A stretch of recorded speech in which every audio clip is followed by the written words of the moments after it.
Did you discuss AUKUS with the President yesterday? What is his reaction? Do you think that AUKUS promotion of nuclear submarine cooperation is a threat to regional security? What role should ASEAN play in maintaining regional peace and security?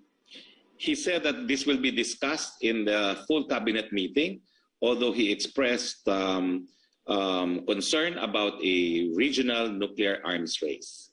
But he will discuss this further with the cabinet and will come up with a clear position after the meeting of the cabinet. Thank you, Secretary Roque. Susunod po magtatanong si Ivan Mayrina via Zoom. Magandang tanghali, Secretary. Magandang tanghali, Ivan.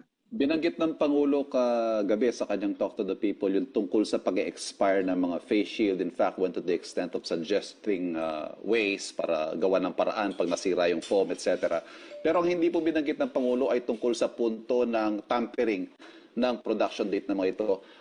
What does the President think of that point? Wala ho ba siyang nakikitang bad faith sa bahagi ng Pharmally dito sa tampering ng manufacture date? Unang-unang, Ivan, hindi pa napapatunayan yung tampering.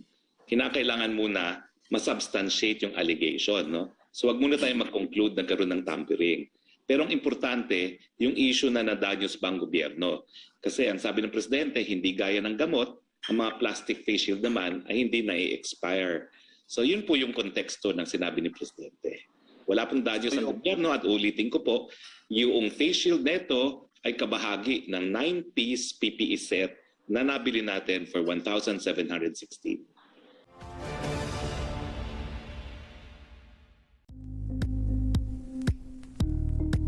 Thank you for watching Politico TV. Please like and subscribe to our channel for more videos.